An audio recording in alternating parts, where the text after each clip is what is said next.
भारत की तरक्की की बुनियाद क्या है? शिक्षा।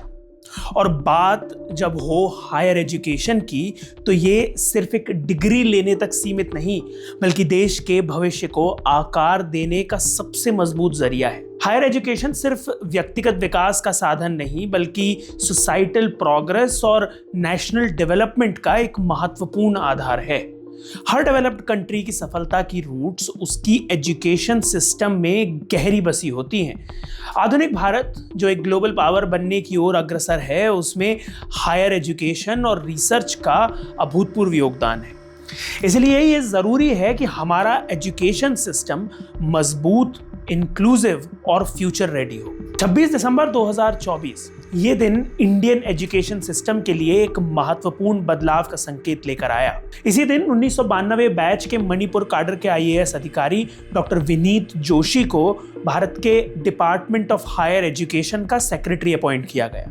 ये पोस्ट पिछले 2 महीनों से खाली थी, जब 1989 बैच के आईएएस ऑफिसर संजय मूर्ति को इंडिया के नए कंट्रोलर एंड ऑडिटर जनरल या सीएजी के रूप में अपॉइंट किया गया था।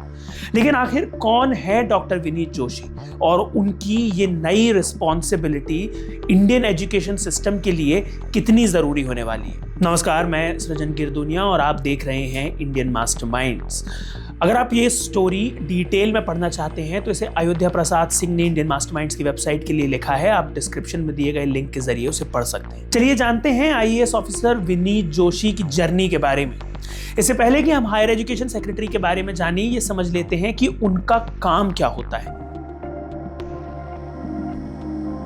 हायर एजुकेशन डिपार्टमेंट के सेक्रेटरी इस विभाग के एडमिनिस्ट्रेटिव हेड होते हैं और मिनिस्टर ऑफ एजुकेशन के मुख्य सलाहकार भी।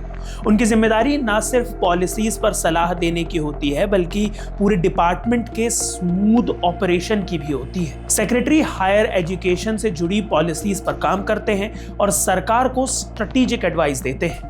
उनका फोकस एजुकेशन सिस्टम को बेहतर और ज्यादा इफेक्टिव बनाना होता है।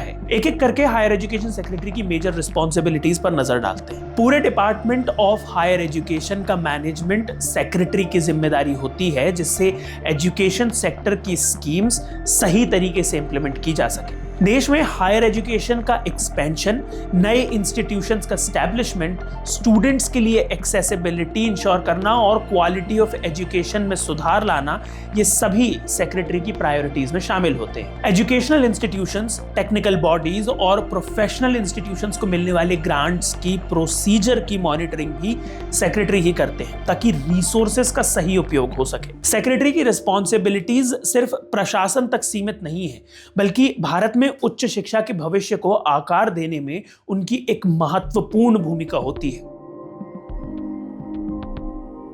2 नवंबर 1968 को प्रयागराज में जन्मे डॉक्टर जोशी बचपन से ही एकेडमिकली एक्सीलेंट थे। उन्होंने अपनी शुरुआती पढ़ाई एनी बेसेंट स्कूल और जीआईसी इलाहाबाद से की। टेक्नोलॉजी के प्रति गहरी रुचि ने उन्हें देश के रेनाउंड इंस्टीट्यूट आईआईटी कानपुर तक पहुंचाया, जहां से उन्होंने मैकेनिकल इंजीनियरिंग में बैचलर्स डिग्री पूरी की। लेकिन उनका सफर यहीं नहीं रुका। ग्लोबल ट्रेड और डेवलपमेंट को समझने की उत्सुकता ने उन्हें Indian institute of foreign trade या आईआईएफटी से एमबीए करने के लिए प्रेरित किया। उनके नाम कई महत्वपूर्ण ट्रेनिंग मॉड्यूल्स और रिसर्च पेपर्स भी हैं। आईएएस ऑफिसर बनने के बाद 1992 में उनकी पहली नियुक्ति मणिपुर के department of youth affairs and sports में हुई। यहीं से उन्होंने समझा कि एजुकेशन और डेवलपमेंट सिर्फ गवर्नमेंट स्कीम्स तक सीमित नहीं होते, बल्कि ये लोगों की जिंदगी को बदलने वाले अहम फैक्टर्स होते हैं। 1999 में वे भारत सरकार के ministry of youth affairs and sports में प्राइवेट सेक्रेटरी बने और फिर 2000 से 2001 तक ministry of food processing industries में इसी पद पर कार्य किया। लेकिन उनकी असली पहचान 2010 में बनी, जब उन्हें सीबीएसई चेयरमैन नियुक्त किया गया। ये वो समय था जब भारत के सेकेंडरी एजुकेशन सिस्टम को बड़े बदलाव की जरूरत थी। उनकी लीडरशिप में सीबीएसई में कई रिफॉर्म्स किए गए, एग्जामिनेशन सिस्टम्स को और मॉडर्नाइज्ड बनाया गया और एजुकेशन को स्टूडेंट्स के लिए ज्यादा इंक्लूसिव और इफेक्टिव बनाया गया। इन रिफॉर्म्स की वजह से उन्हें 2022 में दोबारा सीबीएसई चेयरमैन नियुक्त किया गया। सीबीएसई के अलावा वे भारत की हायर एजुकेशन सिस्टम को अधिक ट्रांसपेरेंट बनाने में भी महत्वपूर्ण भूमिका निभाते रहे। उन्होंने नेशनल टेस्टिंग एजेंसी या एनटीए के डायरेक्टर जनरल के रूप में जेईई और नीट जैसी कॉम्पिटिटिव एग्जामिनेशंस को अधिक सिस्टमैटिक और एफिशिएंट तरीके से आयोजित करने का काम किया। एग्जामिनेशन सिस्टम में उनकी ट्रांसपेरेंसी और फेयरनेस पॉलिसी ने लाखों छात्रों को लाभ पहुंचाया। इसके अलावा उन्होंने डिपार्टमेंट ऑफ हायर एजुकेशन में एडिशनल सेक्रेटरी के रूप में भी अपनी सेवाएं दी। मई 2023 में जब मणिपुर जातीय हिंसा की आग में जल रहा था, तब डॉक्टर जोशी को राज्य के चीफ सेक्रेटरी के रूप में भेजा गया। उन्होंने अपनी पूरी क्षमता के साथ हालात को संभालने की कोशिश की। हालांकि हिंसा की तीव्रता के चलते चुनौतियां लगातार बनी रही। अब एक बार फिर वे एजुकेशन सेक्टर में एक महत्वपूर्ण भूमिका निभाने जा रहे हैं, भारत के डिपार्टमेंट ऑफ हायर एजुकेशन के सेक्रेटरी के रूप में।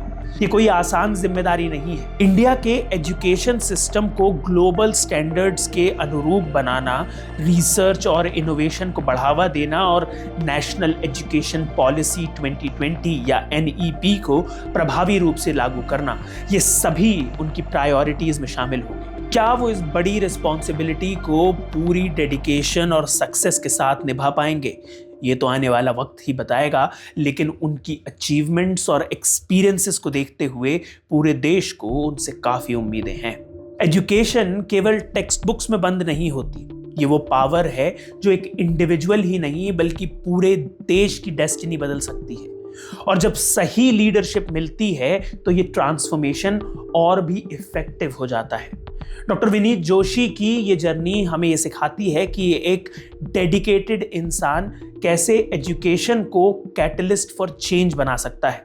आप डॉक्टर विनीत जोशी की जर्नी के बारे में क्या सोचते हैं? साथ ही आप उनके कार्यकाल को लेकर क्या राय रखते हैं, हमें कमेंट्स में जरूर बताएं। अगर आपको ये वीडियो पसंद आया तो इसे लाइक और शेयर करें। साथ ही इंडियन मास्टरमाइंड्स को सब्सक्राइब करें। Thank you for watching.